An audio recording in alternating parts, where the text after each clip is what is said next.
we're receivers. There's so much deliciousness just in a touch. Yeah. It's delicious when we can allow it, but when there's trauma, we cannot allow it because we're busy to survive. So it's opening up the senses. And so it's this combination, at least in my experience, of allowing ourselves or whoever we're working with coming into their sensual body to wake up and to learn to rest back into their nature. Hello, my drunken Buddhas, and welcome to the podcast Trauma, Healing and Spirituality. Today we're talking to Marlies Cocheret, a spiritual teacher originally from the Netherlands who in 2000 was asked to teach the Dharma by Adyashanti, who is her root teacher. Marlies, in her own words, is your guide to the profound and sensual silence within, and she has dedicated her life to helping individuals to walk the path of awakening, embodiment, and sovereignty. And we had a very juicy discussion covering a lot of topics. Some of the core themes is the relationship between trauma and awakening.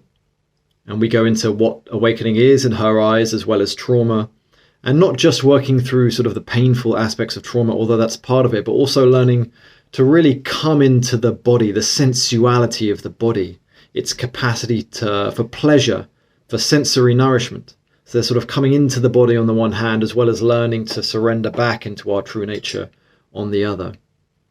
And we visit various episodes in her life to sort of bring this to life a little. Her earlier years at Osho's ashram, her unfolding journey with a genetic kidney disease, and that sort of healing journey, as well as Tantra and sacred sexuality, which is, of course, a very embodied sensual practice. So this was a very juicy, sensual conversation. We were joined also by Matt Kay, our mutual friend, who is a spiritual dilettante in his own right and a trauma therapist over at Embodied Processing. So many thanks to Marlies and Matt for joining me, and I hope you enjoy. So welcome, Marlies. Thank you so much for joining me, and welcome, Matt. Great to have you along again for another interview around trauma, healing, and spirituality. So Marlies, great to have you with us. Let's dive right in. If you could just say a bit about, just to set the scene and help people understand, what do you mean by spiritual awakening in your experience? Yeah. Well, first, wonderful to be here together. It's always exciting to be in an exploration and see what wants to happen here. So for me, spiritual awakening, so I can only speak from my own experience, not so much what I read in a book about it. So in my experience, it just spontaneously happened. So first I call it, I had some pre-tastes. So first I knew since I was very young that there was something more to life than, getting up in the morning and doing your thing and then going back to sleep. I had the kind of funny luck that many people around me died when I was young. So that really helped that question, like, what is this about? So very early on, I was kind of searching. So then I had some tastes of peace, of silence, and I didn't really think then about spiritual awakening in that way, but I had taste. And then I met Osho. Well, actually, before I met Osho, I can't remember exactly when it happened, but there was at some point, I heard this word enlightenment. I remember that. And that kind of was like, that's what I want, even though I didn't quite know what it was. So that was a very big doorway in. And then I came in contact with Bhagwan, was his name then, Rajneesh or Osho. And I was so touched that I just had to go to India. So I was actually living in Amsterdam, where I was born and raised. I was bicycling. I had I'm going to India. And that's what I did. And and just I had a long journey to India. It takes 36 hours. And the moment I arrived in the ashram and sat down with Bhagwan, with Osho, I just found the ocean of silence. And I feel that was my first taste of this is what I've been looking for without knowing that this is it. Yeah. So that for me was a pre-taste of the silence, and just I just fell in love with it immediately. I didn't particularly realize that I am the silence or silence is me. I wasn't aware of that. I was just only aware of silence is all there is. And hello. And so that was kind of a first pre-taste, a good taste, delicious taste. And that in itself opened up a whole can of worms. And I will talk about that later around the trauma piece. Yeah. And then later I came in contact. For me, it has a lot to do with being with teachers. So I practiced meditation. That was one of the things that Osho taught, besides many other things. And that helped to deepen into the silence. And then I was with Barry Long and then with Adya. And really, when I was with Adya, the first retreat I was with, I just woke up to my nature. And to me, spiritual awakening is just the utmost, I still don't quite know how to put it in words, but to know I am this utmost bliss that I cannot create. And that's what I am. And it's bliss beyond the word bliss, really. It is. And simultaneously, this ocean of peace and silence. And that's all there is. And I feel the words that I use doesn't even touch it. Yeah. But that to me is spiritual awakening. And that also, again, came very spontaneous. And I feel with that kind of the bottom fell out from underneath me. And there was a deeper understanding, like, wow, I knew already I'm not this body, but then I really knew I'm not this body, I'm not this mind, I'm not this any form. I am the formless. And, then there's the whole awakening process of bringing the body, letting that completely fall into the formless. So they fall together as one. That is the true body of bliss, the body of being, the silent being, space body, as I call it. So yeah. So it's like a shift from this identity. It's like, okay, I'm this primate on a rock, in my head, to awakening, opening up the revelation of actually this sort of formless ocean of silence and bliss. Yeah. And it's not that I walk around in bliss all the time, for sure. But underneath, it's always here. As silence is, that's where I operate from. That's my ID, truly. And within that, I have been still, and I'm still surprised how many identities are still falling away, and that's, it's just in my humanity. And that's actually a very precious process, because that brings a deeper, in my experience, a deeper falling in love with who I am, all of it, every part of my humanness, however beautiful or fucked up, and all of my divinity. And it's not really separate, even though when we name it, it's separate, but it's really, I really feel like this is the space, luminous, open, silent body being. And this is the flesh body, the body of flesh. And that's just over time, just falling in.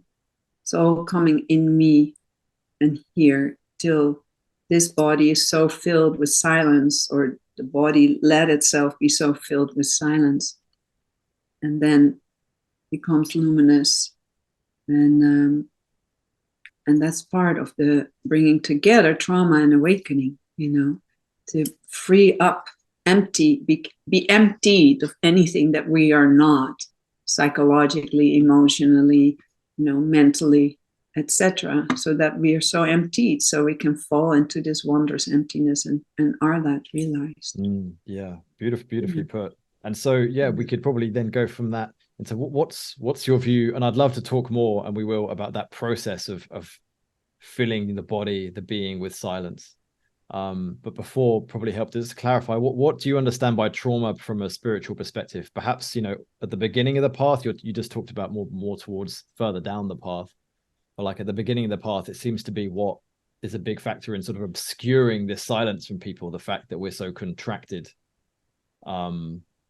in the mind and in the body, just in this little survival contraction Yes, that can't almost see beyond, you know, see what's already here. See and hear. You know, I feel we're trained to not rest. We're trained to be distracted. We're trained to not be ourselves. We're just fabulously, amazingly trained with huge propaganda to be who we are not. It's kind of amazing how we get taught that in school, in politics, in religion. It's amazing. And that's kind of amazing that we still wake up to our nature, because that's the highest power. That's the highest frequency, you know? Yeah. I was going to say, I was thinking of school earlier today, actually, weirdly, of how you go up in little rows and you're told that you're this and you need to become that. And I remember my headmaster coming in a cape, you know, I went to some fancies, you know, and we all to rise up it's like, Jesus, what a way to train someone's mind. Christ. in a cape, and they had the little judge wig as well at my school. It's like that authoritarian power judge, you know, archetype kind of thing. Yes. But you mentioned religion. I'd love to hear your perspective on like the actual masters of the religion, that, you know, prophets like Jesus, Buddha, Krishna, etc., and how their message relates to what you're calling spiritual awakening, you know, because it's my perspective that they're saying the same thing as what you're saying. It's just been distorted, you know, over time through religious organizations. JC wasn't killed for nothing, you know. He didn't really want that awakening. So your question is how I see the same, or do you see, like, say, you know, Jesus Christ and Buddha, Krishna, as saying this, they're actually talking about the same spiritual awakening process? They are, as far as I know. And how would I say it? I love the saying of JC. I like to call him JC. You know, the queendom is spread all over the earth and man doesn't see it. He calls it the kingdom. I call it the queendom. So it's spread all over the earth, and men and women cannot see it. And I think that's just it. That's what covers that covers all. And I really feel very drawn that for me as a prophet is Lala, or Ladlit. She is a Kashmirian tantric master. She was, and she lived quite some centuries ago. And she was an awake being, and she sang songs, you know, around awakening, and sang them literally in the street. And for me, being in female form, it's very inspiring than to hear a lot from male forms, you know, in this unfolding. And she was a wild woman, because in those times, you know, she was married. She didn't want to get married, and she had already very early on awakening experiences without really knowing it. Then she got married, so you're controlled, you cannot be free. And then she left the marriage, which is unheard of in that caste system. So she basically had to live on the street. And then she had the luck that a male teacher took her in, and he kicked her basically out. And he said, you know, you surpassed me, which is quite beautiful of a teacher to say. And he said, you know, you need to live this. So she lived on the street, and she sang these songs of awakening, of who you are as the formless, and being in your human body, or having the body in you. That is the biggest challenge, really, to bring that together. But her songs, I can't even put them in words. They're so deep. People still in Kashmir sing them, no matter what religion they are. And that's also what she spoke of. When you have awoken, you know who you are. You know there's no separation. You know it doesn't matter if you're Muslim or Christian or God knows what, doesn't matter. Don't fight with each other. So she brought people together, and they all sing their songs still. And I actually just met a lady a few months ago who is a Kashmirian lady. And I said, is this true that they still sing her song? And she said, yes. And I met actually another lady who actually sings them. So to me, that is for me a prophet. For me, she is. And she speaks the same as GC or Krishna, or it's about that pure being, pure nature, the formless, and the blending in of the humanness, which JC did also very deeply. He was very human, very real. Yeah. And that's what I love in people that I know that are awake, and also in their humanity, or let their humanity fall into their awakeness, because they're real. They don't have surpassed. They are with their feet on the ground, and you see their luminosity shining out of their eyes. You feel it. There's just a deep, you can just feel it. Their nervous systems can still be activated, but within that, there's also deep, deep resting. And that's, for me, very, very important. And then often they also, what I find very beautiful is that's what I find so beautiful of Adya and a lot of others. They can be charismatic, but that's not what it's about, because that's often ego-driven. It's not particularly charismaticness to them. There's just a natural living of this natural force that you are. And that's so open and free and spacious, alive, still, and luminous. Yeah, so I would say that to that. Yeah, it's almost like what I'm noticing is it's so interesting, isn't it? How almost as the I just wanted to highlight it's beautiful what you're saying. How it's like paradoxically, as you empty the human out, it becomes more full. Right? There's sort of the luminosity, the aliveness, whereas actually when someone is full of the human stuff, that the contraction we were talking about earlier, there's the kind of almost roboticness, mechanistic sort of sense to how they move and behave, you know.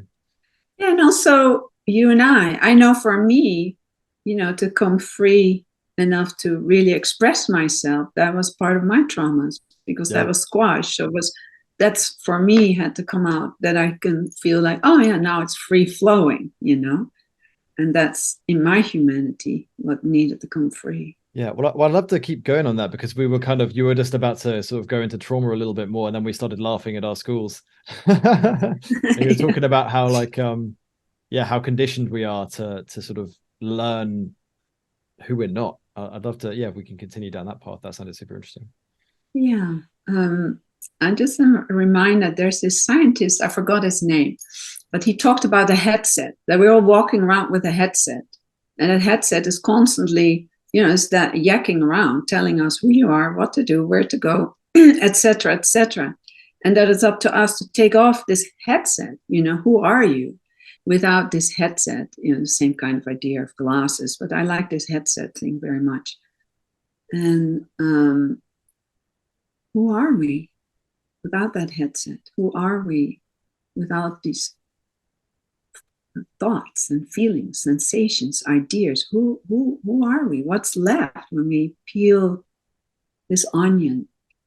And I think it takes a big dare to actually sit down and ask these questions, because we're constantly distracted into mostly negativity, not even in pleasure, but we try to find pleasure, but we're mostly distracted into negativity upstairs here.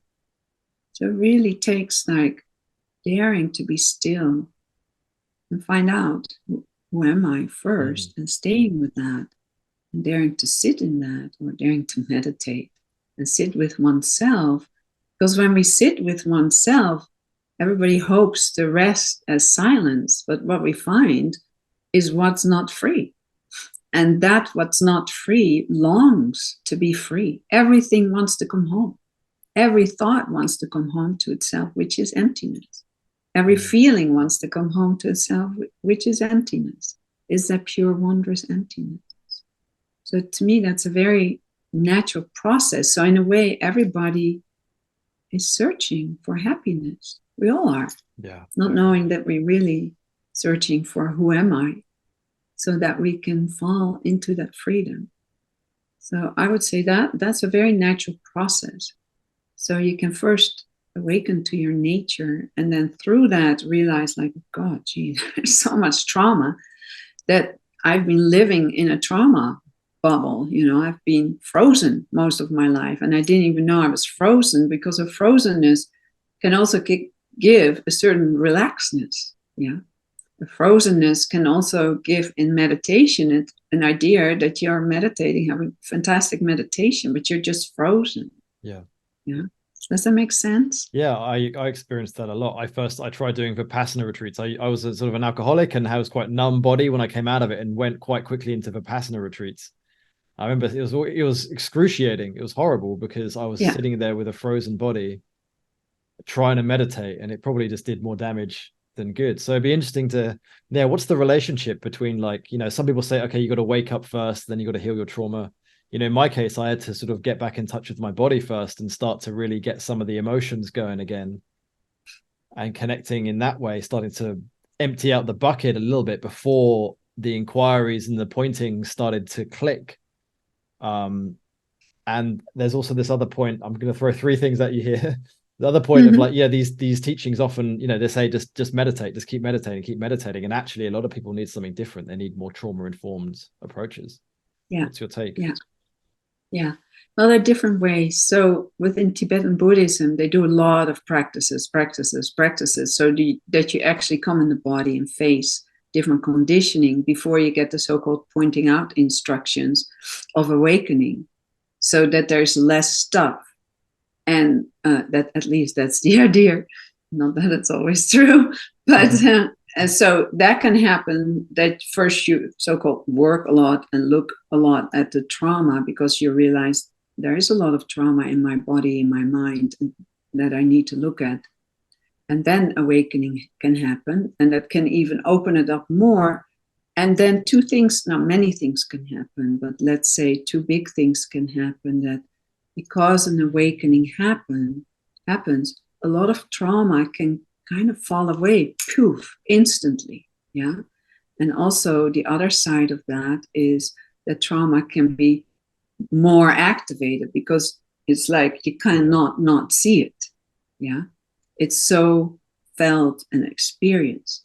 So that can happen. Also, you can just not do any so-called work on yourself or look at yourself, and boom, you can have this big awakening what puts you in a place of totally, a lot of people that have big awakenings, they have the bliss time and the great time, and then they're for a time pretty fucked up, because all the trauma comes to the surface, which is fantastic. It's like fantastically painful, right?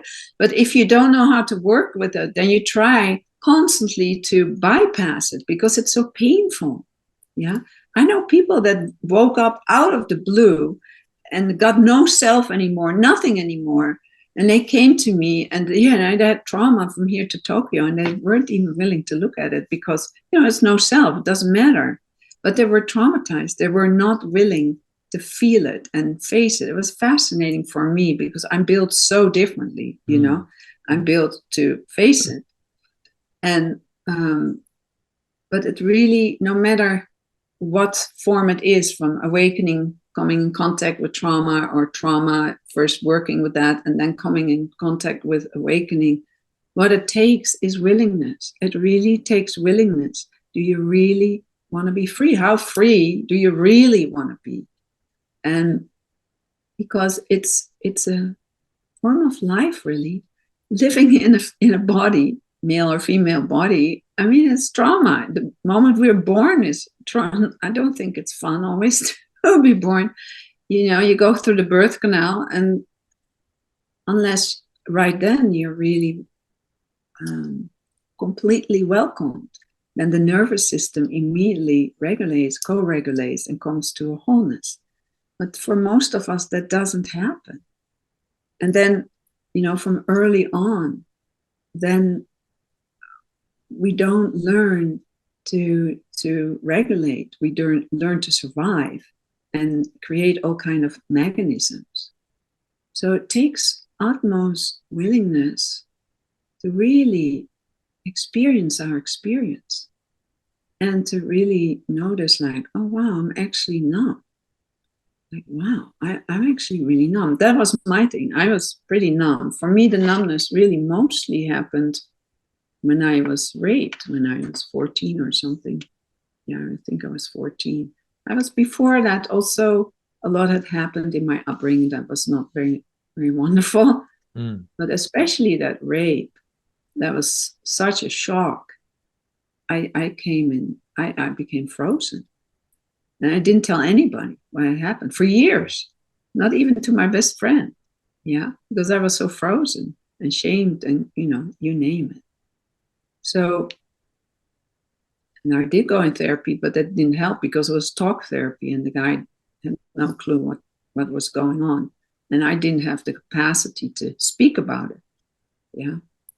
So for me, being with Osho then, that helped me a lot to work with the trauma. Yeah. How did that unfold? Was there some particular practices? Was it the presence, the place? It was a combination. So I had the luck when I was in Pune that the group was very small. So there were not a lot of people. And there was a guy in the ashram. He was a Zen. He used to be a Zen monk. So he offered groups. It was called the Kyo group. I think it was the Kyo group. It was kind of an alternative Zen group. So I would do Zen retreats with him in the ashram. And there was a combination of sitting, dancing, movement, sensuality, and it was definitely alternative Zen.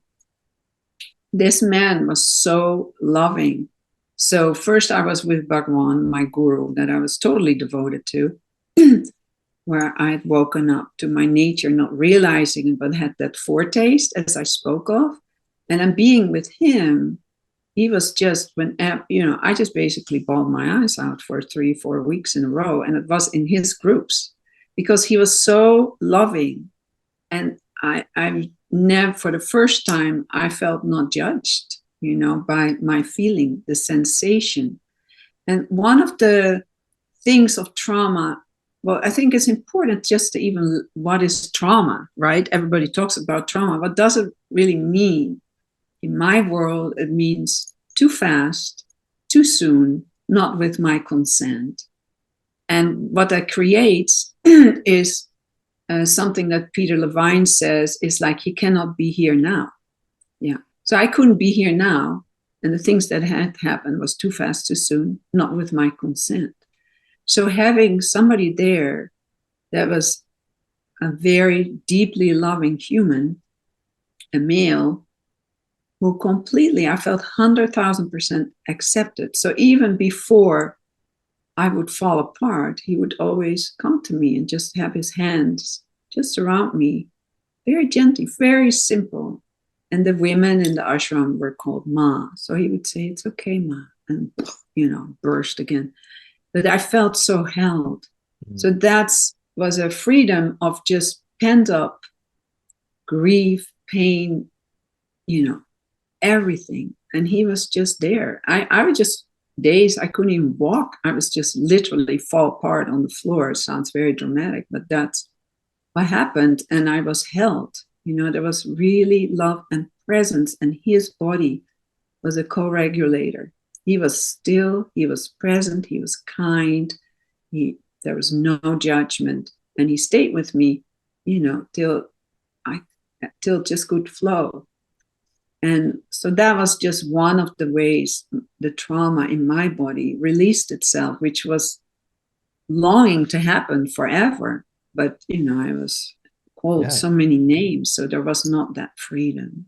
How were you able to, bawling your eyes out every day for 4 weeks sounds quite intense. It's very intense. That would normally, with a client or, me and Matt do sort of somatic work with people, with a client, we'd never just be like, okay, just bawl your eyes out every day for a month, No. How were you able to hold it, contain it? Was it just the co-regulation? Yeah, it's the co-regulation. Of course, this was extreme. That was the beauty of being in an ashram. Yeah, so there was that space. Yeah. Of course, when I personally work with a client, or when I was a client, or sometimes I'm still a client, you know, when I see somebody that helps me, it's a whole other story. You know, this was the first release. Yeah, that needs to happen. You don't want to work with somebody and constantly releasing. That doesn't go anywhere. Especially with trauma, you want to dip in a little bit and then stabilize, co-regulate, and then go in a little bit and then co-regulate, integrate, and integrate, and very, very important. But that in that moment was not needed. The release needed to happen. That's just what the body wanted, and then that part was done. And that's also how Osho created. He created a certain meditation called the dynamic meditation. I don't know if you've heard of it.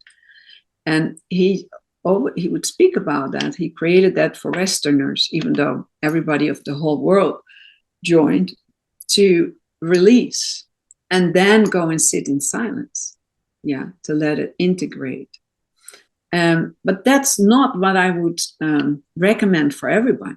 Yeah, that's how it was for me. When people come to me, let's say when somebody has very complex trauma, then I'm not going to get them to release the whole time. Then we go take very, very little steps. And then it's a lot about healing in relationship, because things come up between the person and me. You know, it's very different than when you work with someone that has how do you call it? Like a shock experience, or a car accident, or meets a bear on the road, or whatever. That has a beginning, a middle, and an end. It's complete. So you can work with that. You don't need to be in relationship. You are, but that's not the number one healing way. Complex trauma has more to do that there's a lot of harm that happened in relationship. The missing experience is that there's nobody there that can co-regulate with you and help you to calm. So there's never a place in your childhood or whatever happened, was never a place to relax and calm and rest and digest and have the out breath and being held in relationship. So then in therapy, or as a spiritual teacher, you know, I'm kind of like blended it all. It's really about the relationship, and everything, a lot is projected on me. So you need to be strong in your seat, because everything will be thrown at me, like, you know, whatever anger or whatever. I can't get an example right now, but to say, to really stay here and stay in my calm body, so that something can calm too. Then I'm actually not here to harm them. Then I'm here, this steady presence, because that is what was missing in their upbringing. There's no steady presence. Yeah, it's constantly all over the place, and the person that you want to be the steady presence is the one that harms you, and then simultaneously you're dependent on them. It's so confusing. Yeah, I've noticed that with clients this week. For some reason, there's a sense that comes up a lot of like, I can't trust, or I can't receive love because it'll be taken away again. It's a sense of, yes, like, if I go near it, it's like so let's just never go near it, and problem solved, so to speak. You know, yes, in the short term. But I find this really fascinating. We're talking about, you know, the holding the relationship, and it's interesting because the whole awakening process in spirituality is often talked about as a kind of a very individualistic thing. I know there is sangha and things like that, but we don't really think of it as us really holding each other. But in a certain sense, you know, the deepest work I've done has always been with other people, or I notice with people I'm working with. If you can bring in a resource of someone, a loving being for them, if, you know, they have someone, a memory, just one memory of a time they were held by someone, like, it can be so more nourishing than anything else. It can really break things, you know, open in a beautiful way. Oh, absolutely. It's exactly that nourishment that misses. And it's also important that it goes bite size. So let's say somebody grows up in a family where it's basically mayhem every day. It's war inside the house, and everybody beats everybody up, and you try to run for the fields to survive, to have some tree that you feel safe with, but it's not a human. And they need bite size letting love in. It's healthy that they don't open up. Oh yeah, I take the love in all right now. That's even unhealthy. It's just a little bit. You feel that. How do you notice that? So they come in their sensual body. Yeah. And that's also why I work a lot with the body. And I work a lot, especially with women. I offer something that's called the Way of Woman. And it's a lot about coming into the sensual body, into the sensations. Because when we're actually in the sensual body, in the body of sensuality, we can make sense of reality. We need these senses to feel safe. But they're mostly numb, the senses, the sexuality, it's numb. We override what is really happening. So say a person falls in love with someone, and then they notice, I want love, but I can't let it in. And that's because there was so much harm. So can you then learn? And then in the therapy, we can work with letting little bits of love or goodness or pleasure in. And mostly in the past, when people would work with trauma, I was first talking. That doesn't help. A little bit. It doesn't do anything. And then they would work with the trauma, but not so much with the goodness, the nourishment, the pleasure. And now you see in the working with trauma, more and more, it's like, we're not going to go into the story. We go, what's good here right now? What's pleasurable here right now? Look around the room, feel in your body. But that's what I work a lot with women, also with men, but I work just more with women. And that's also how we're trained not to feel pleasure, because there's something bad about pleasure. But our bodies are made for pleasure, right? I mean, we're receivers. There's so much deliciousness just in a touch. Yeah, it's delicious when we can allow it. But when there's trauma, we cannot allow it because we're busy to survive. So it's opening up the senses. And so it's this combination, at least in my experience, of allowing ourselves or whoever we are working with coming into their sensual body to wake up and to learn to rest back into their nature. So it's both, because a lot of regular trauma work, as far as I have seen, is totally working with the body, which is beautiful. It's very needed. But often what is forgotten, that the more we can relax back also and wake up to our nature and resting back and letting ourselves be nourished in that way, that kind of is call it like a double whammy in a good way. Yeah. It's the goodness of spirit, you could say, of your nature together with the goodness in the body, blending together. And then they learn also that as a resource, that the body is a resource, but also the being is a resource. It's very delicate, because the being, they can also kind of, part of survival was dissociating, right? Which is good, but now it's slowly coming back. So it's bringing everything together. Does that make sense when I say it that way? Absolutely. No, I think you've explained that very, very beautifully. I like sort of the idea of sensuousness and goodness. And I think by that, you also mean, I think we have a bit of a distorted idea of pleasure these days. Yes. I think you mean by sensuality, like a real, it's just like looking at a beautiful flower or just like feeling a bit of touch rather than Netflix for 6 hours or taking MDMA and going raving. Not that I have anything against either of those things. I'd have done both, but yes. There's a real flowering of like just seeing the beauty in everything, just feeling the wind, looking at a bus go by, or whatever it is, right? Yes, it's I call it, I don't like this word nervous system. It's like healthy nervous system. It's still a nervous system. I don't know. I think it's a weird word. So I call it going from nervous system to eros system, the system of aliveness, of eros, of delight. Yeah. And you know, in spirituality, anything about sensuality, people think immediately around sex. You know, it's nothing wrong with sex, but it was all cut out in spirituality. Did it anybody stop? Did it stop anybody? No, it didn't stop anybody, but it comes out in perversity, right? So to me, there's something very powerful as practitioners for ourselves, but also when we work with somebody else, to really welcome in pleasure. You know, can you feel pleasure? Can you just feel your hand touching your skin, smiling into that, into your hand? Just feel that.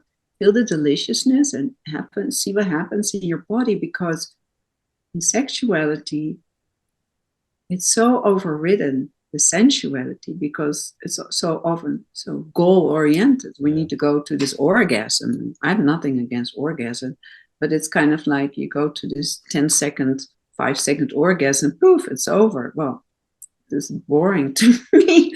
To me, it's interesting to come in our sensual body, and that in itself is orgasmic. And can we show that? Can we allow that? Because that's so denied in our culture, to just enjoy, exactly as you say, just enjoy this glass or cup of juice that I'm drinking or whatever it is. It's in that simple thing, and that brings us here now. That in itself kills trauma. Yeah, beautiful. Sorry, that in itself kills trauma. I'd love to dive into this more Tantra stuff and sort of sexual awakenings. It's very interesting and not talked about so much. And it's interesting, you know, what you're saying about orgasms, and my understanding from reading around this, you know, it's precisely that, you know, I mentioned earlier, that more robotic, mechanistic. It's like you have this idea in the future of where the sex is going. So it's like, okay, let's just everyone's just focused on that, getting the job done, right? It's all in the future of like, we're here to do a job. Okay, guys. Okay, folks, guys and girls, you know, let's do it. So yeah, how in your experience, how has this sort of sensuality, sexuality really been healing, and how has it sort of moved your awakening journey along? For me, let me see what well, I will say a few little things. Well, first, when I had that rape experience, and after that man was gone and I was kind of laying there, just this little thought crossed my mind, like, wow, because it happened when I was young, and wow, I must be not the only one that experiences this. I don't know where that thought came from. It's like, way more people must experience this. And then this other thought came, like, wow, perhaps I will work with this. I mean, it's kind of weird. And then poof, you know, that closed, that little window. Perhaps what? Sorry, I missed that. Perhaps I will one day work with people with this. I don't know where that came from. I was busy with that, but that just came, window open, poof, closed. It was like a second, yeah. So when I was doing my first Tantra training in my 20s, I think, I can't remember. And that was for the first time where I learned to slow down and actually literally feel the breath, you know, feel my body. It's not that I never felt my body, but not so consciously. And so that's the main thing, is this slowing down. Because in the slowing down, we can actually experience or notice where we don't experience our experience. So that's what I work with, and that's what helped me. And I was so-called slowing down before the rape. I had boyfriends very young and played with. It was just so innocent, you know, and it was so sweet, and it was slow. It was precious. It was exciting. And then poof, closed.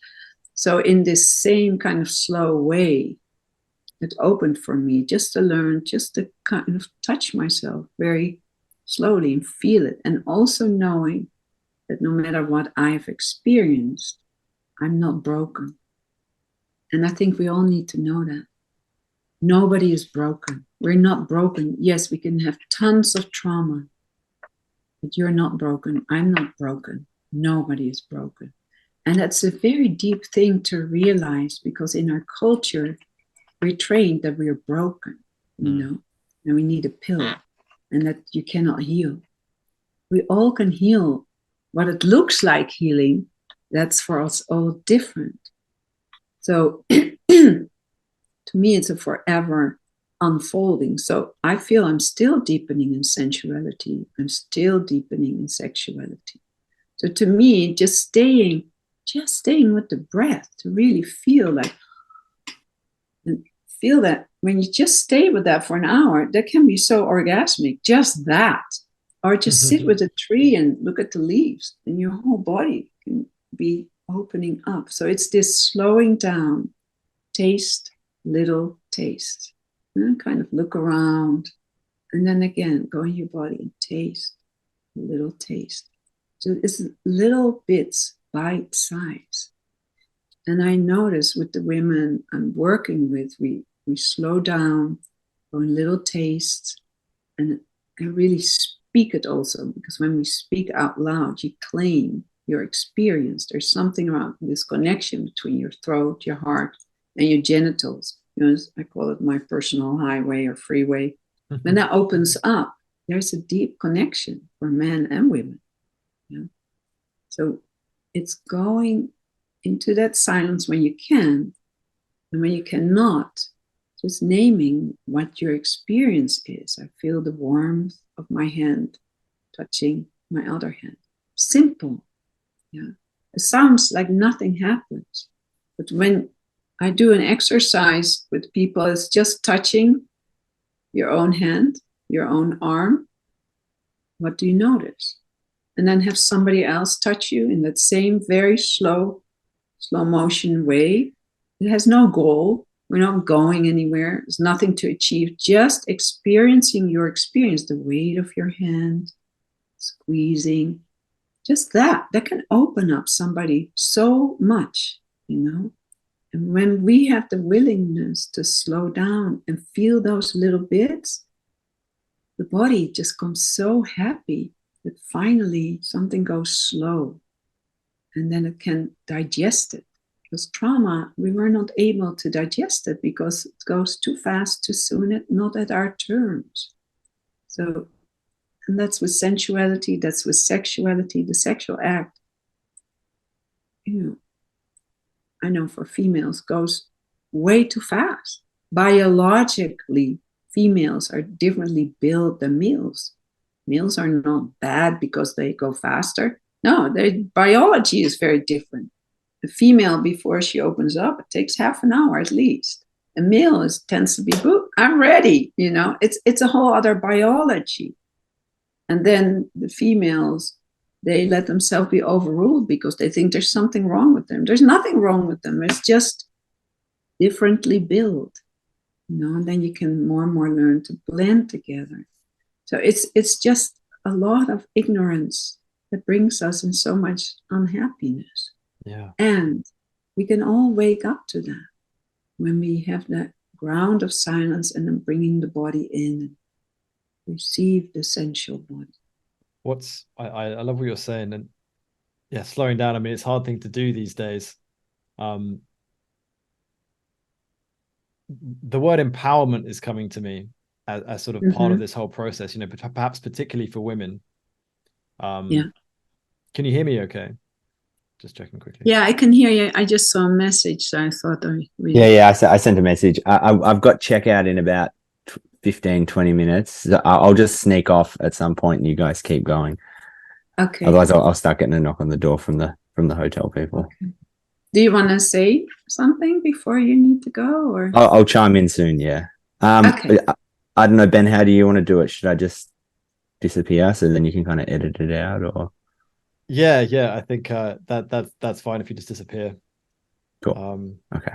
That'll work out fine. And Marlies, while we have this little break, and I'll edit this out, of course. Yeah. We didn't actually say how long we want to go. We've been going, I guess, about 45 minutes so far. Okay. I feel like this, so we've sort of got through about 3 of the questions. But do you want to go maybe an hour and a little bit, hour and 5, hour and 10? I'm totally open. So whatever feels natural is fine with me. Okay, we can go a little bit over an hour maybe, but I won't go too late because it's already 11 p.m. over here. Yeah. I'm just curious before we continue. So is this helpful, what we're doing here for now? Yeah. I'm really enjoying listening. Okay. Like just sitting back listening. I haven't said much, but I'm Yeah. enjoying it. It's great. No, it's just nice hearing your way of framing it with your own experiences thrown in. Yeah. It's cool. And good. Yeah.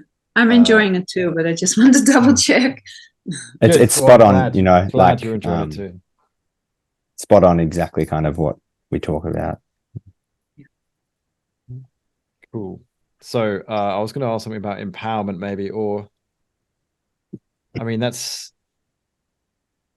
saying yes to all of life. What were the other questions I wanted to ask about? The relationship between mind and body, beliefs, emotions. That's a bit more technical. Maybe we could do all of that.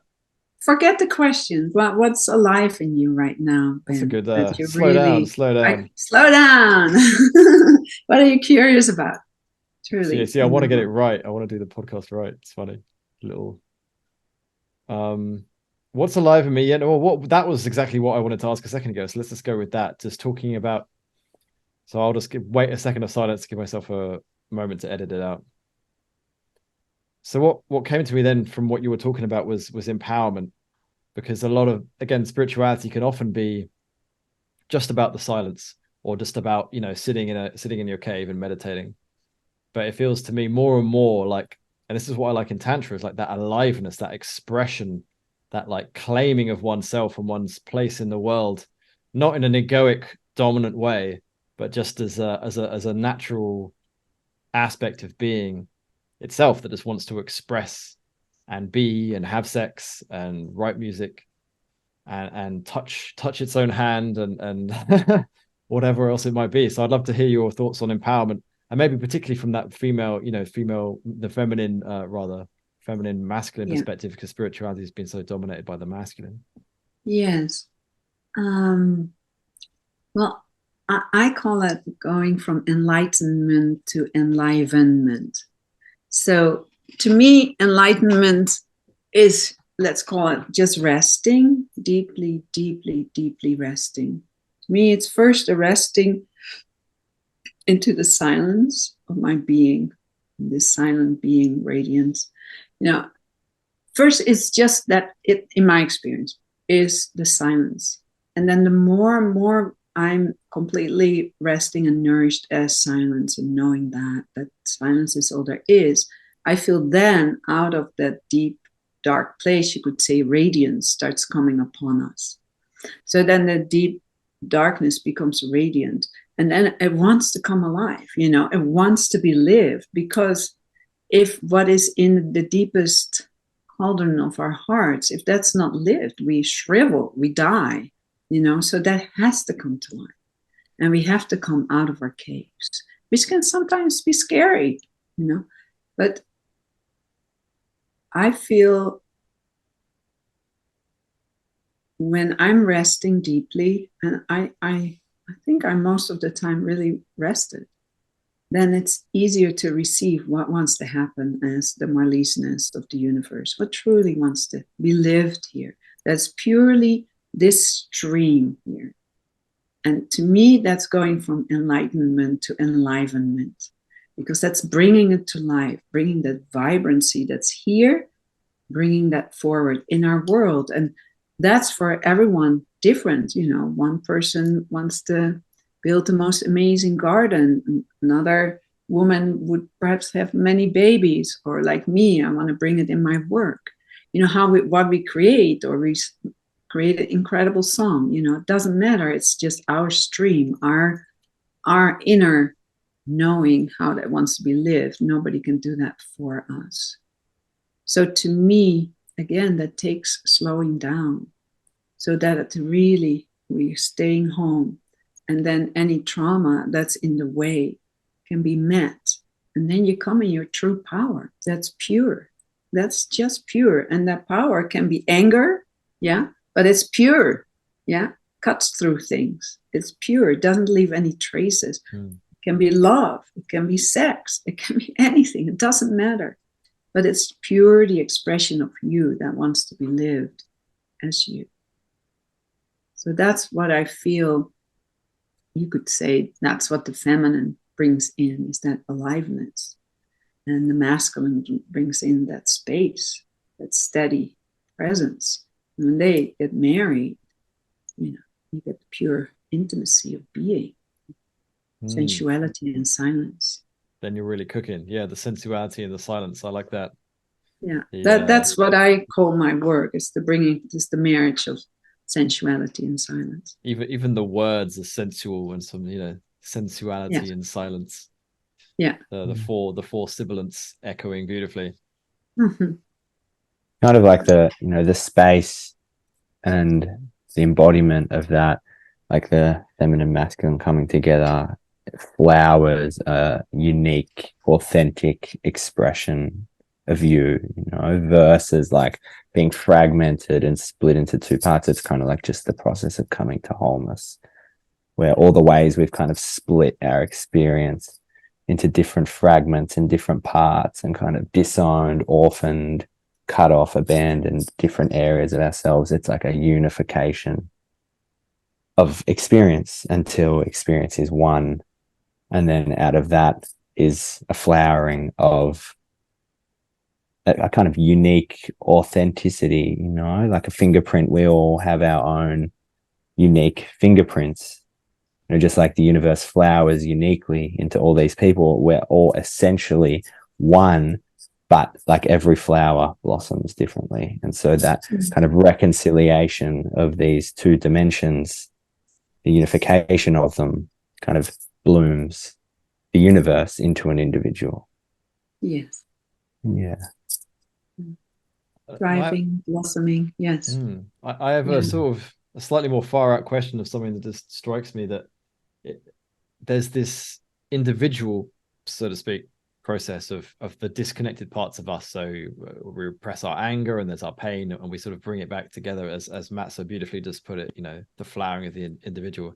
But I sometimes feel like there's almost the same process going on at a sort of at a what level of oneness.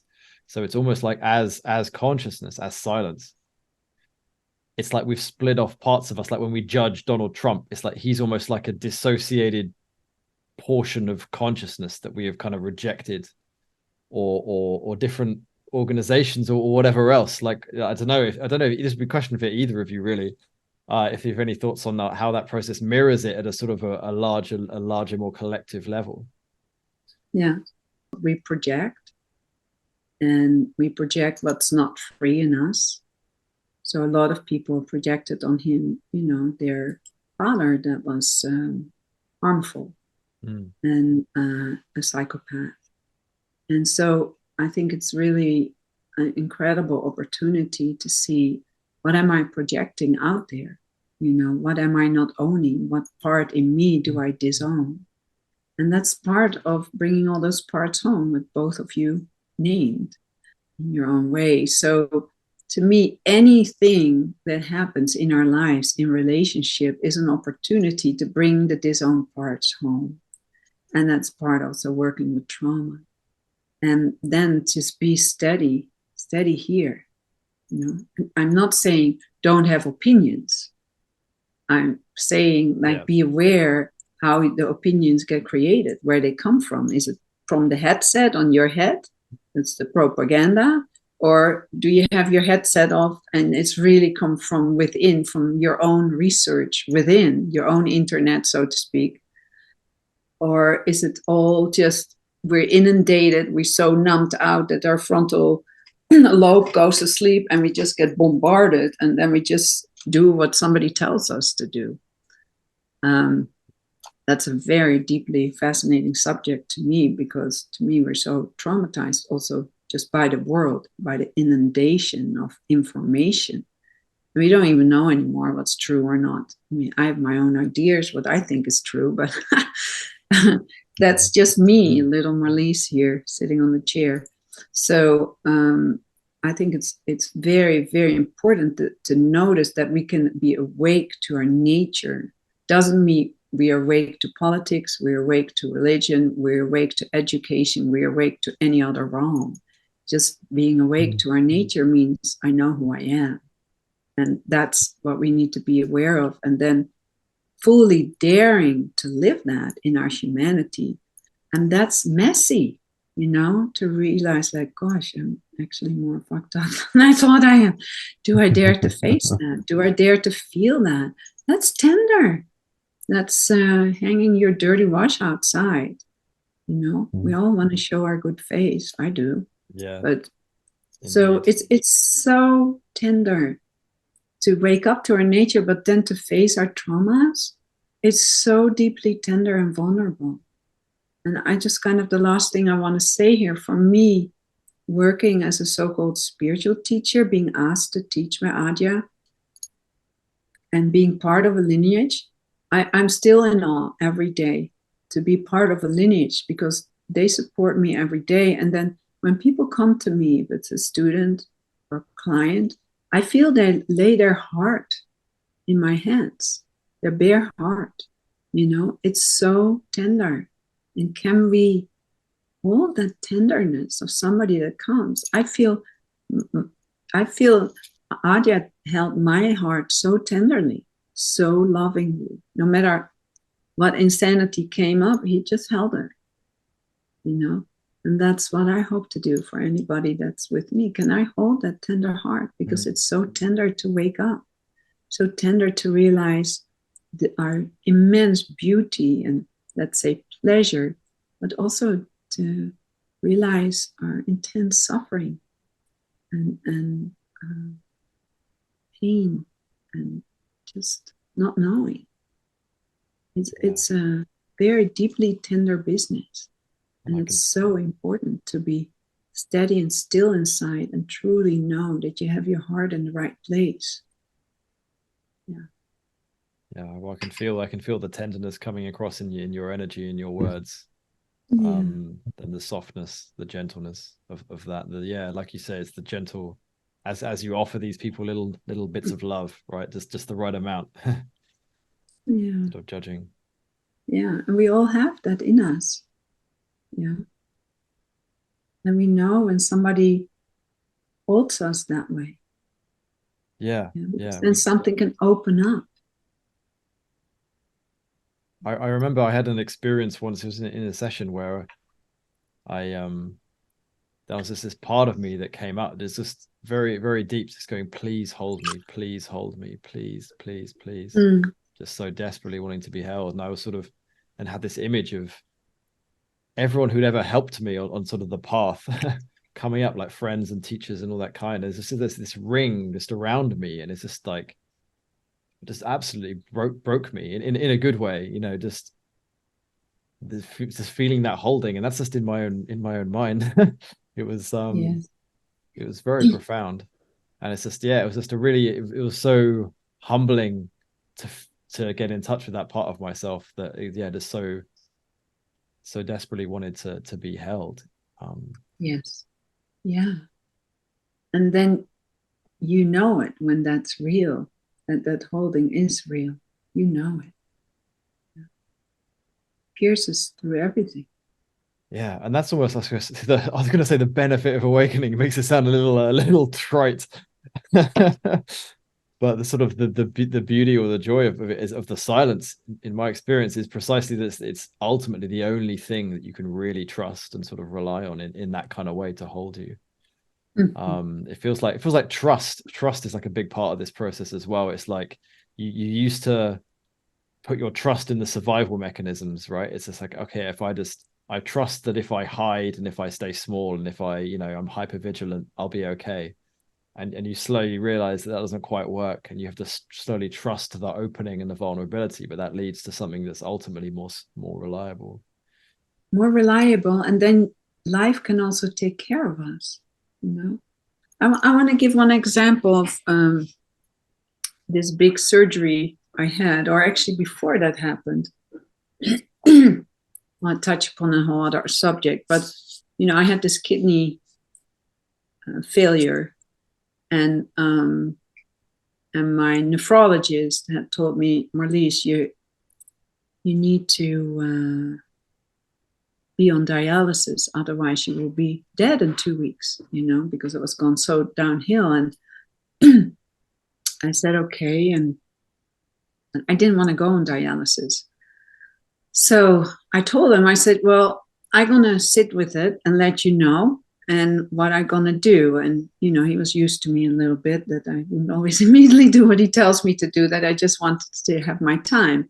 And he had like, okay, you do what you do, he said, but I'm going to put it all in gear. I said, that's fine. I didn't quite know what it meant. And so I went home, and then I kind of sat on my bed, and there was a friend of mine was there too. And I really had like, I really don't know what wants to happen here. And then I kind of felt inside like, okay, let's say I choose to die. I'm not going to do anything. And I just was sitting with it. And this ocean of peace came over me. I was like, okay, I was just surprised.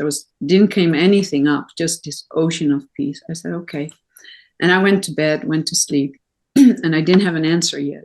And a friend was there, and he said, well, I hope you choose to live, would I want you to stay? I said, yeah, I hear you. So I went to sleep. Next morning, the surgeon called. I happened to pick up the phone, and he said, your nephrologist called me, and I'm calling to set a time, because for the home dialysis that I did, you need to have a tube in your belly. So he said, I call you for an appointment for that we can set. And I said, okay, let's set an appointment. I said to him, I don't know if I will show up, because I don't know if I will do that. So I could kind of feel his eyes roll over the phone. It was kind of a weird thing to say. And he said, okay. So, and I still was not clear. And then the nurse of the dialysis center called me, but I didn't know it was her, and I hadn't picked up, and I listened to a message later, and I still didn't know. So then a few days later, I called her. I was like, okay, let's just call her. And I still didn't know what I was going to do. I just felt so surrendered and so much trust. And then I called her, and so we were talking, and I said to her, I don't want you to be busy convincing me, telling me what to do. I just called to explore. And she said, that's fine. So we were in conversation. And then she asked me, well, why don't you want to go on dialysis? And I said, well, truly, the reason that I don't want to go on dialysis is then I can't travel anymore. I like to travel. I like to do my work. I love that. And then it won't be possible. And she said, well, you're wrong. You can travel, especially with home dialysis. You can travel the whole world. You bring your machine with you, and that's it. I remember that feeling. It's like, oh, okay, let's do it. Just that thing. I could not have thought before that would be what would bring me to do it, because I was completely fine to die. Because the thing is, when you have a kidney disease and you have kidney failure, you get more and more tired. So you're fine kind of slowly dying. It's not this very intense thing that happens. Just slowly you get more tired, and then you die. So I think that had to do with it too. That was easier to surrender. But I just want to respond to that around trust, because I feel so much trust in this, in silence, in love, blah, whatever you call it, that I know I will always be taken care of. And to me, the more we can let of trauma or anything that's in the way, we truly face that and experience that, and it lets go, the deeper the trust also will go alongside that, I'm taken care of. No matter what happens with me, I'm taken care of. You're taken care of. So I guess that wants to be spoken. Yeah. Beautiful. Yeah, that resonates. Yeah, it's almost your. I sometimes think that it's almost you would always want trust to be part of the equation. If there was awakening, but you still had to fear life at the end of it, it's like that wouldn't really work. Like, it has to be including that place of slowly, I guess, coming to trust, coming to trust the silence. I think you explained that, really, really beautifully. Mm. You talked about the trauma and the healing. You just kind of brought it all together at the end. Almost like you're saying, the trauma and the healing, it allows you to go more into the silence and therefore more into the trust, really, ultimately, in a sense that there's sort of is the ultimate holding as you move through the trauma, which is kind of a way of temporarily trying to hold yourself. You're able to move into that which can truly hold you. Absolutely. And it doesn't mean that in your humanity you can still have feeling of like, this is hopeless, I will never feel happy, this trauma.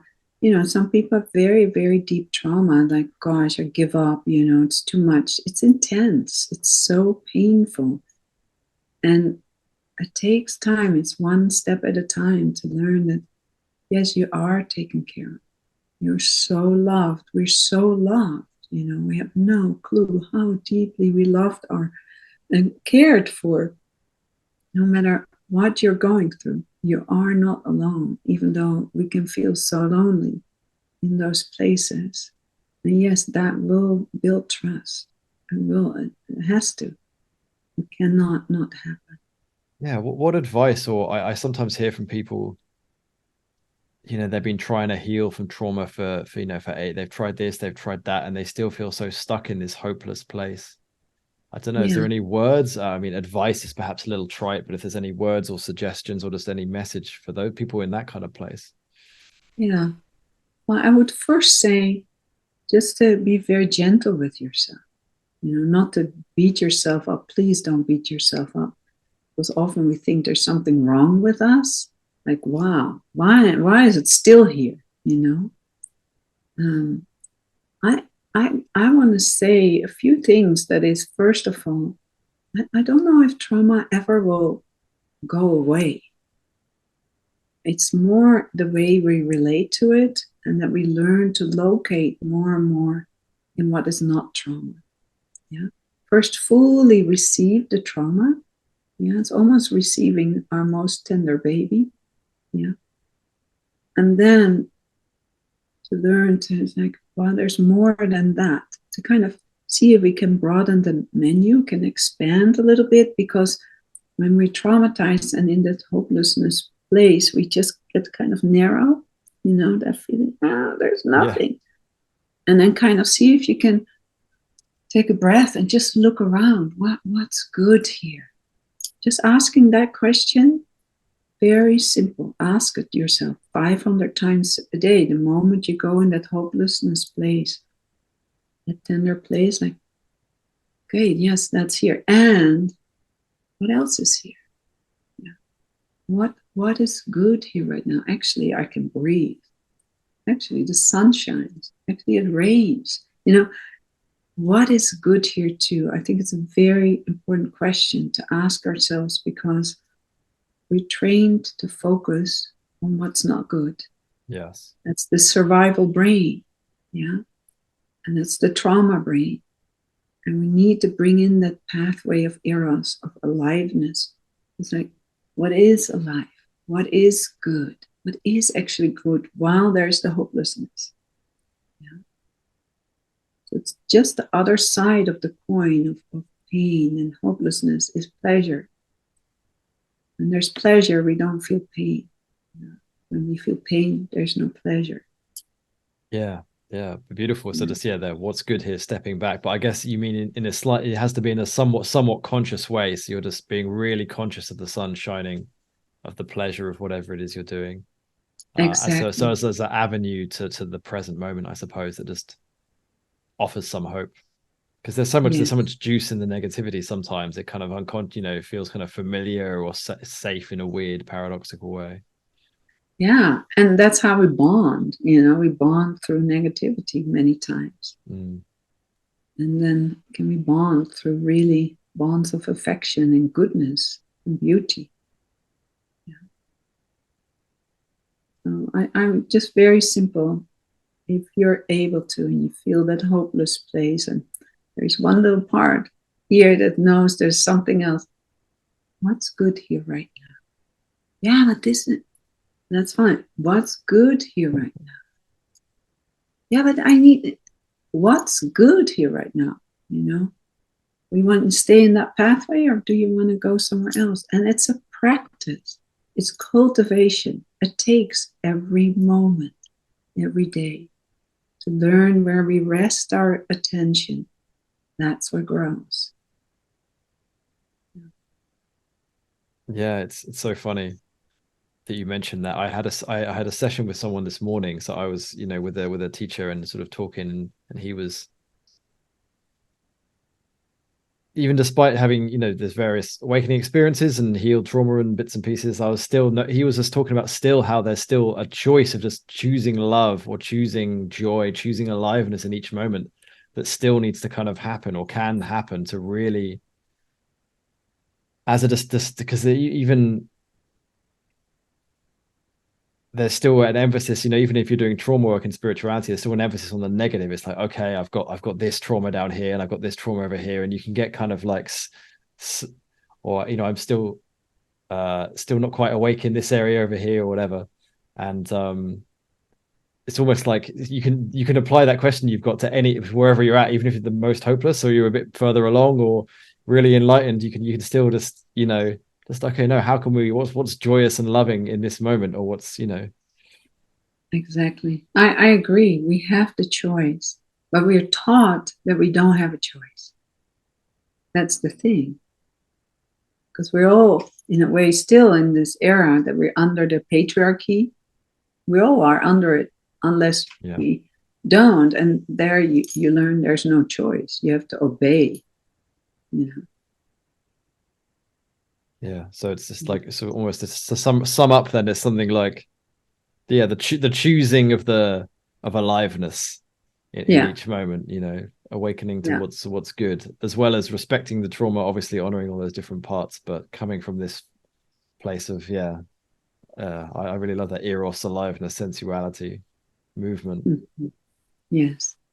Beautiful. So is there anything else you'd like to add or share with the folks? Well, I think what I want to say, I just want to give everybody permission, not that you need it, but everybody, I give you full permission to enjoy your life, to have pleasure and goodness, and to enjoy yourself and feel your beauty, feel that goodness in your body, in your life, and bring your attention there. No matter how hard life is, you know, as humans, it's not always easy. There's so much goodness. There's so much beauty. You won't find it on the daily news. When you look around you, in your own house, when you go into the forest, when you go out, step outside, what's good? What's beautiful? What's pleasurable? What feels good and yummy? What is it like to taste an apple? What's yummy about that? I give you full permission to enjoy yourself. That's what I want to say. Perfect. I'm sure, I mean, you say people don't need it, but a reminder never hurts. Yes. I think a reminder never hurts. And where can people find out about you? And how do you work with people one-on-one? You've got retreats going on? I do. I work in groups, so I offer weekly meditation every Wednesday, 1 p.m. Eastern time. Once a month, I offer a free satsang. It's on a Saturday. Every second Sunday is Sensual Sunday. It's for women only, sorry. That's every second Sunday of the month from noon till 2 p.m. Eastern time is for women exploration. Then I offer Way of Woman retreats. I offer silent retreats. So in December, I offer silent immersion weekend. So I offer silent retreats and Way of Woman retreats. I offer movement. And that's over in America? It's in America and also in Europe when I'm in Europe, in Holland and England. Fabulous. And I'll link to your website in the description, so people will be able to find you. But thank you so much. This has been a really juicy, sensual, alive conversation. And so I'm very grateful. Yeah. Well, thanks so much for inviting me, Ben. It's been wonderful for me too. It's very enlivening for me too. So that's good. Yeah, it's very sweet. Life aliveness all around. Perfect. Yes, exactly. So thank you, and thank you for doing this, interviewing people. I think it's very needed in our world. Yeah, we are. I hope so. You're very welcome. Yeah.